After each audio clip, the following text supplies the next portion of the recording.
Hello दोस्तों, कैसे हैं आप सब लोग। उम्मीद करता हूं काफ़ी अच्छे होंगे। तो दोस्तों, बहुत बार ऐसे कमेंट्स आते हैं, काफ़ी लोग सवाल भी करते हैं कि भाई आप एसएमई आईपीओ का रिव्यू कीजिए। तो मैंने सोचा इस बार एक एसएमई आईपीओ का हम रिव्यू करते हैं। तो अभी हम रिव्यू करेंगे अभी जो रिसेंट आईपीओ ओपन हुआ है, सिद्धि कॉर्ड स्पिन का आईपीओ, जो कि 19 से लेकर 23 सितंबर के बीच में ओपन रहेगा।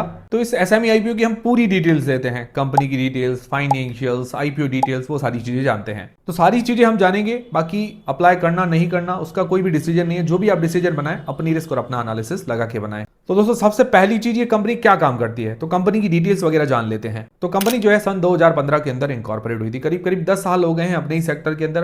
मतलब अभी ठीक ठाक इसको अपना सेक्टर के अंदर अच्छा एक्सपीरियंस हो गया है। तो ये कंपनी क्या करती है कि यार्न मतलब जो धागा होता है, हम जो धागे की गट्टियां लाते हैं, जैसे कपड़ा बनता है, जैसे दर्जी सिलाई करते हैं, तो वो धागा ये मैन्युफैक्चर करती है। उसके अलावा कॉटन वेस्ट, जो रुई का जो वेस्ट बचता है, जो अलग अलग इंडस्ट्रीज, अलग अलग जगह काम आता है, तो वो चीजें ये मैन्युफैक्चर करती है। और इसका जो 98% का रेवेन्यू जो है वो यार्न बिजनेस, मतलब धागे वाले बिजनेस से ही आता है। बाकी 2% अदर बिजनेस से आता है। और ये अलग अलग टाइप के यार्न, मतलब जो धागे हैं, वो मैन्युफैक्चर करती है। अलग अलग टाइप के, कैसे जैसे कॉटन के होते हैं, कुछ पॉलिस्टर होता है, मतलब इस तरह के अलग अलग धागे होते हैं। एक ही धागा नहीं होता है भाई। आप सीट कवर अलग, उसके लिए अलग धागा चाहिए होता है, कपड़े के लिए अलग धागा चाहिए होता है। तो ये अलग अलग टाइप के सारे धागे मैन्युफैक्चर करती है। और ये जो अलग अलग धागे हैं, यार्न है, अलग अलग टेक्सटाइल और गारमेंट जो मैन्युफैक्चरर है, एक्सपोर्टर है, डिस्ट्रीब्यूटर्स हैं, उनको ये सेल करती है। और इसकी जो मैन्युफैक्चरिंग फैसिलिटी है ढोली, अहमदाबाद के अंदर। टोटल इसकी स्पिनिंग कैपेसिटी है 29,376 स्पिंडल्स। और टोटल इसकी एनुअल प्रोडक्शन कैपेसिटी देखें तो 90,11,850 केजी है कॉटन यार्न के अंदर। और 2,70,35,550 केजी है वैल्यू एडेड यार्न के लिए। तो मतलब काफी ह्यूज अमाउंट के अंदर ये यार्न मैन्युफैक्चर करती है। और इसकी ज्यादातर जो मैन्युफैक्चरिंग फैसिलिटीज है वो रिन्यूएबल एनर्जी सोर्सेज से चलती है। मतलब ये इन्वायरमेंटल फ्रेंडली है। तो ओवरऑल अगर सेक्टर देखा जाए तो अच्छा है, डिमांडिंग है। ये हो गई कंपनी की डिटेल्स। अब जानते हैं इसके फाइनेंशियल्स, जो कि 2023 से 2025 तक दिए गए हैं। अगर इसके एसेट्स देखें तो एसेट्स स्थिर हैं। रेवेन्यू के अंदर देखें तो रेवेन्यू के अंदर साल दर साल ग्रोथ है। 199 करोड़ से 724 करोड़ रुपए के आसपास हुए हैं। 3.63 गुना जैसी ग्रोथ है, मतलब जबरदस्त ग्रोथ आई है। प्रॉफिट आफ्टर टैक्स की बात करें तो 6 करोड़ से 13 करोड़ रुपए के आसपास हुआ है, 2 गुना से ऊपर की ग्रोथ है।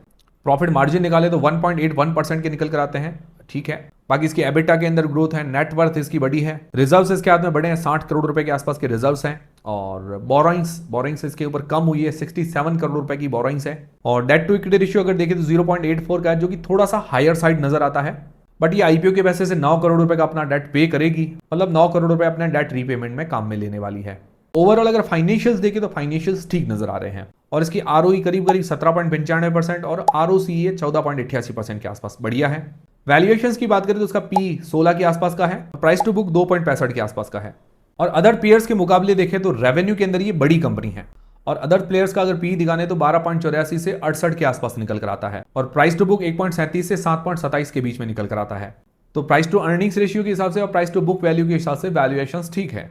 तो ये हो गए इसके फाइनेंशियल्स और फंडामेंटल्स। फाइनेंशियली और फंडामेंटली बैलेंस नजर आ रही है। फिर इस आईपीओ की डिटेल्स के बारे में बात करें तो ये आईपीओ 19 से लेकर 23 सितंबर के बीच में ओपन होएगा। और इसकी फेस वैल्यू 10 रुपए पर ये आईपीओ आ रहा है।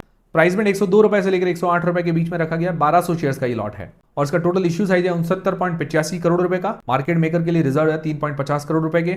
फ्रेश इश्यू है 49.90 करोड़ रुपए का। और ओएफएस है 16.46 करोड़ रुपए का। और पब्लिक को ऑफर करेगी 66.36 करोड़ रुपए के। और मिनिमम और मैक्सिमम रिटेल लॉट अगर देखें 2,59,200 रुपए का है। रिटेल पोर्शन है 60% के आसपास का। प्रमोटर की होल्डिंग आईपीओ से पहले 85.5% के आसपास है। आईपीओ के बाद रह जाएगी 65.5% के आसपास, मतलब अच्छी हिस्सेदारी है। तब ओवरऑल इस कंपनी को देखें तो काफी अच्छी और बैलेंस्ड नजर आ रही है। सेक्टर ठीक है, फाइनेंशियली भी बैलेंस्ड है। बाकी आप लोग क्या करने वाले हैं मुझे कमेंट करके जरूर बताइएगा। मेरी तरफ से कोई भी बाय सेल या अप्लाई करने नहीं करने का डिसीजन नहीं है। जो भी आप डिसीजन बनाएं, अपनी रिस्क और अपना एनालिसिस लगा के बनाएं। तो ये थे सारे आज के अपडेट्स। उम्मीद करता हूं हमारा वीडियो, हमारी जानकारी आपको काफी पसंद आई होगी। पसंद आई है तो वीडियो को लाइक जरूर करें, चैनल को सब्सक्राइब कर लें। Telegram, Instagram, WhatsApp channel, free में डीमेट अकाउंट सबकी लिंक डिस्क्रिप्शन के अंदर है। मिलते हैं दोस्तों अगले वीडियो के अंदर।